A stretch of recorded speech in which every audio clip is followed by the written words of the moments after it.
సామాజిక న్యాయం కోసం గళమెత్తిన సామాన్యుడి స్వరం కాపునాడు. సామాజిక న్యాయం కోసం సామాన్యుని స్వరం మీ కాపునాడు.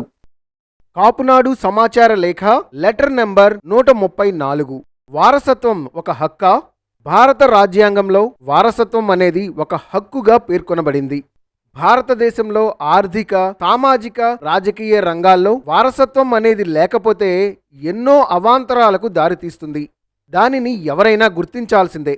ప్రస్తుత రాజకీయ వ్యవస్థలో ఆర్థిక సామ్రాజ్యం కలవాడే రాజకీయాల్లో రాణిస్తాడు. సామాన్యుడు రాజకీయాల్లో ఒక కార్యకర్తగానో లేకపోతే నాయకుడి కనుసన్నల్లో మెదిలే నామినేటెడ్ పదవిలో తప్ప రాజ్యాధికారం అనేది ఒక కలగానే మిగిలిపోతుంది.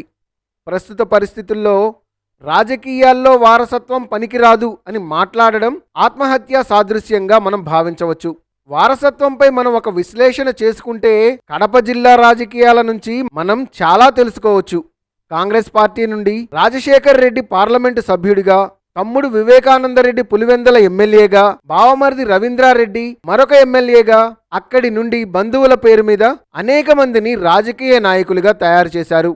అలాంటి వారిలోనే ఒకరు బాలినేని శ్రీనివాసరెడ్డి.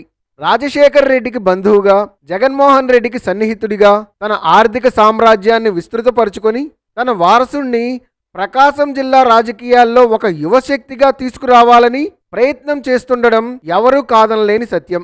అలాగే నల్లారి కిరణ్ కుమార్ రెడ్డి సీఎం పదవిని అడ్డుపెట్టుకొని తమ్ముణ్ణి టీడీపీ పార్టీ తరఫున శాసనసభ్యుడిగా పోటీ చేయించలేదా?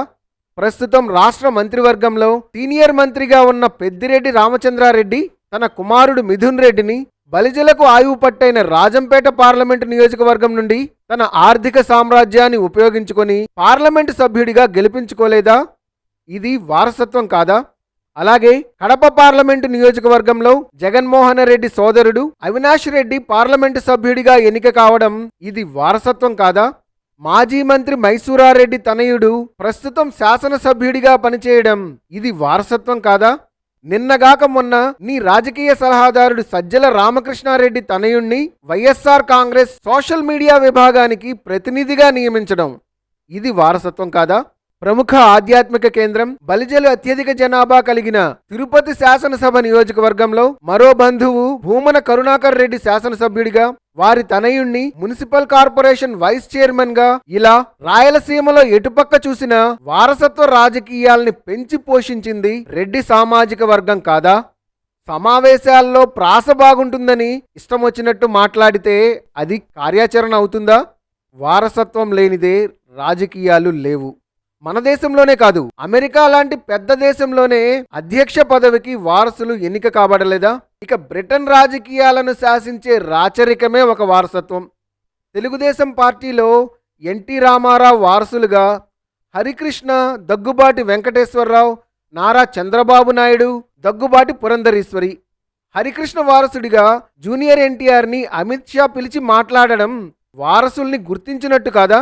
ఎంతో ఆర్థిక సామ్రాజ్యం కలిగి ఉండి కూడా వాటి వైపు వెళ్లకుండా రాజకీయాలే పరమావధిగా ఒక మంచి మార్పుకి నాంది పలకాలనే సదుద్దేశంతో రాజకీయాన్ని వారసత్వంగా తీసుకుని ప్రజల ముందుకు వచ్చిన నారా లోకేష్ రాజకీయ వారసుడు కాదా?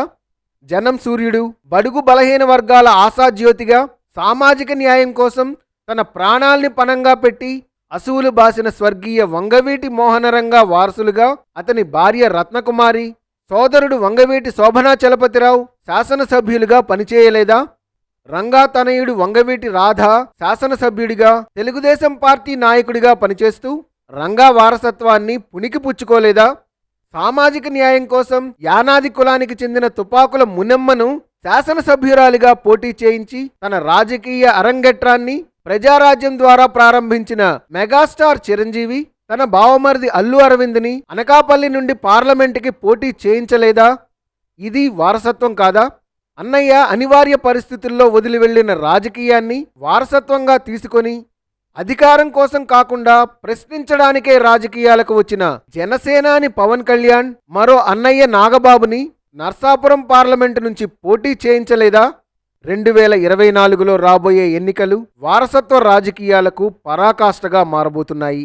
పురంధరీశ్వరి తన వారసుణ్ణి టీడీపీ ద్వారా, ముద్రగడ పద్మనాభం తన వారసుడు గిరిని వైఎస్ఆర్ కాంగ్రెస్ ద్వారా, మరొక నాయకుడు సామినేని ఉదయభాను తన తనయుడు ప్రసాద్ని రాజకీయ వారసుడిగా ఇప్పటికే ప్రకటించారు. వచ్చే ఎన్నికల్లో ఇలాంటి వారసత్వ రాజకీయాలు 40 నుండి 50 నియోజకవర్గాలను శాసించే స్థాయిలో ఉన్నాయి. ఇది ఎవరూ కాదనలేని సత్యం. ఇలా చెప్పుకుంటూ పోతే కొన్ని వేల ఉదాహరణలు మనం చెప్పుకోవచ్చు. వారసత్వ రాజకీయాల్ని కాదన్న వాళ్ళెవరూ రాజకీయాల్లో మనుగడ సాధించలేరు. ఇది వాస్తవం. కరుణానిధి వారసుడిగా అందలమెక్కిన తమిళనాడు ప్రస్తుత ముఖ్యమంత్రి స్టాలిన్ అందరికీ ఆమోదయోగ్యుడిగా, మార్గదర్శకుడిగా మారాడంటే అది కేవలం అతని ప్రతిభ, వ్యక్తిత్వం, జనరంజక పాలన మాత్రమే. దాని వలన వారసత్వం అన్న పదం గుర్తుకు రాకుండా ప్రజాసేవే నా లక్ష్యం అన్న రీతిన వ్యవహరిస్తున్నాడు. మనం ఖచ్చితంగా ఒప్పుకోవాల్సిందేంటంటే వారసత్వంగా వచ్చినంత మాత్రాన వాళ్ళని ఊరికే నెత్తిన పెట్టుకొని జనాలు ఊరేగరు. వాళ్ళ పాలన, వాళ్ళ విధానాలు నచ్చితేనే వాళ్ళకి కొనసాగింపు, రాజకీయ భవిష్యత్తు ఉంటుంది. ఇది గ్రహిస్తే వారసత్వానికి ఒక విలువ వస్తుంది. అభినందనలతో గాళ్ల సుబ్రహ్మణ్యం, కాపునాడు జాతీయ అధ్యక్షులు. Please subscribe our channel.